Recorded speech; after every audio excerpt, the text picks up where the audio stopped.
এমনি খায়রুল ইসলাম আপনি লিখেছেন, আমি আমার মা বাবাকে তুই করে কথা বলি, তারা কিছু মনে করেন না, এটা কি বেয়াদবি? আমাদের সমাজে সম্মানজনক ভাবে কাউকে সম্বোধন করতে চাইলে আমরা তুই বলি না। সম্মানিত ব্যক্তিদেরকে যেহেতু তুই বলা হয় না, বা সম্মানের পাত্র, তাদেরকে আল্লাহ রাব্বুল আলামিন সম্মান করতে বলেছেন, আল্লাহর ইবাদতের পরেই তাদের অনুগত থাকতে বলেছেন, সম্মান করতে বলেছেন, বিধায় তাদেরকে তুই বলাটা অবশ্যই বেয়াদবির মধ্যে শামিল হবে। বা অনেক সময় কিছু মনে করেন না, তাদের গা শোয়া হয়ে গেছে সেজন্য হতে পারে, অথবা তাদের এটা উদারতা হতে পারে, কিন্তু আপনি তো তাদের উদারতার সুবাদে তাদের প্রতি আপনার বেয়াদবিমূলক কোনো আচরণ করতে পারেন না। এ বিষয়ে আমাদের আরো বেশি দায়িত্বশীল হতে হবে। আমি আপনাকে অনুরোধ করব, তুই না বলে তাদেরকে বড়জোর তুমি বলতে পারেন। আমাদের সমাজে তুমিটাও বাবা মাকে বলা হয় স্নেহের পরশে, কিন্তু তুই এটা তো তাচ্ছিল্য ভরে করা হয়ে থাকে, বিধায় আমাদের এই অরূপ বা আমাদের পরিভাষা যেহেতু এটি তাচ্ছিল্য ভরে হয়ে থাকে, সেটি আপনার বাবা মার জন্য নিবেদন করা অবশ্যই অনুচিত কাজ। আপনার এটা অন্য কেউ শুনলে দেখলে সে আপনার প্রতি ধারণা করবে, খারাপ কিছু শিখবে, সেই জন্য এটি আপনার পরিহার করা উচিত।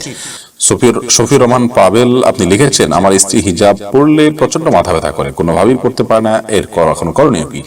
হিজাব বাঁধলে যদি মাথা ব্যথা করে তাহলে কাপড় টেনে দিবে, যাতে করে তার সৌন্দর্য প্রকাশিত না হয়। জাস্ট পথ দেখতে যতটুকু লাগে ততটুকু উন্মুক্ত রাখবেন। মাথায় ঘোমটা দিয়ে দিলেও কিন্তু পথ চলা যায়, বিধায় সেভাবে তিনি চলবেন যদি তার হিজাব পরলে মাথা ব্যথা হয় সেক্ষেত্রে।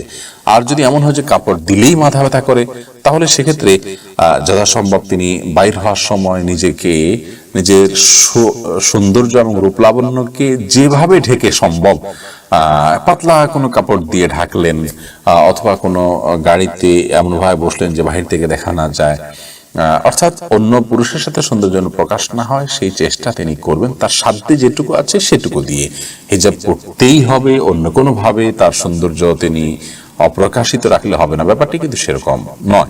হাফেজ মোহাম্মদ আরিফ বিল্লাহ আপনি লিখেছেন, ঘড়ি কিংবা চশমা পরলে নামাজ পড়া যাবে কি না?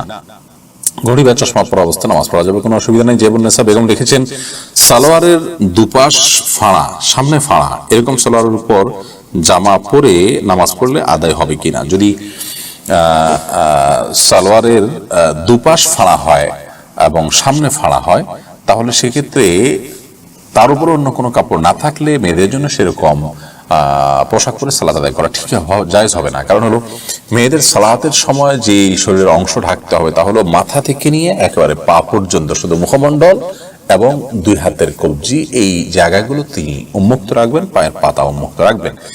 এছাড়া বাকি পুরো শরীর তাকে ঢাকতে হবে। অথবা এমন কোনো পোশাক যদি পরেন যে আপনার শরীরের কোনো অংশ প্রকাশিত হয় সালাতের মধ্যে, তাহলে তার ফলে ওইটি পরে সালাত আদায় করতে পারেন না। হ্যাঁ, এমনি স্বাভাবিক আপনি বাসা বাড়িতে একাকী যখন আছেন বা মারহামদের মধ্যে আছেন, তখন সেটি পড়তে পারেন।